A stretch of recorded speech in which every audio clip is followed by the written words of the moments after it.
ஒரு அரசர் ஒரு நாட்டை ஆண்டு வந்தாரு. அவரோட ஆட்சியில நாட்டு மக்கள் எல்லாருமே ரொம்ப மகிழ்ச்சியா வாழ்ந்து வந்தாங்க.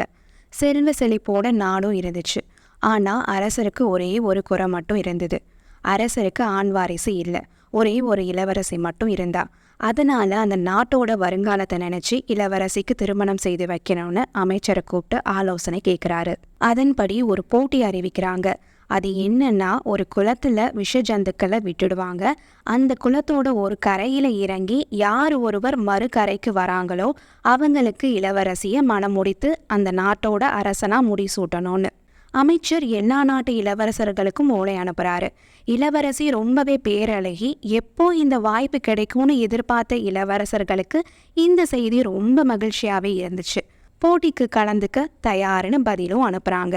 போட்டி நாள் வந்துச்சு. ஒரு பெரிய திடல்ல குளத்தை வெட்டி விஷ ஜந்துக்களை விட்டுடுறாங்க. அதை சுத்தி நாட்டு மக்கள், அரசர், அரசி, இளவரசி, அமைச்சர்னு எல்லாரும் இருக்காங்க. போட்டிக்கு இளவரசர்கள் ஆரவாரத்தோட வராங்க. வந்த உடனே அந்த குளத்துல இருக்கிற விஷ ஜந்துக்களை பார்த்தோன்னே ஓடிடுறாங்க. இதை பார்த்த உடனே அரசர் மனமுடைந்து போறாரு. ஒருத்தர் மட்டும் குளத்தை நெருங்கி வராரு. அதை பார்த்த நாட்டு மக்கள் முன்னேறி செல்லுங்கள்னு குரல் எழுப்புறாங்க. மன்னர் உடனே தலை நிமிர்ந்து பாக்குறாரு. அந்த இளவரசன் அடுத்த அடி எடுத்து வைக்க போறாரு. அப்போ அரசர் நிறுத்த சொல்றாரு.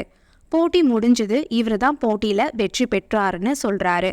இதை கேட்ட அரசிக்கு கோபம் வருது. அதுக்கு அரசர் சொல்றாரு, போட்டியில வெற்றி பெறது முக்கியம் இல்ல. இந்த குளத்துல யார் இறங்கினாலுமே உயிரோட திரும்ப முடியாது.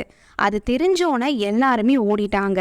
இவர் மட்டும்தான் தன்னம்பிக்கையோட முன்னேறி வந்தாருன்னு சொன்னாரு. இந்த கதை எப்படி வேணாலும் இருக்கட்டும், பட் நம்ம லைஃபும் இப்படிதான். வெற்றியோ தோல்வியோ அது நெக்ஸ்ட்.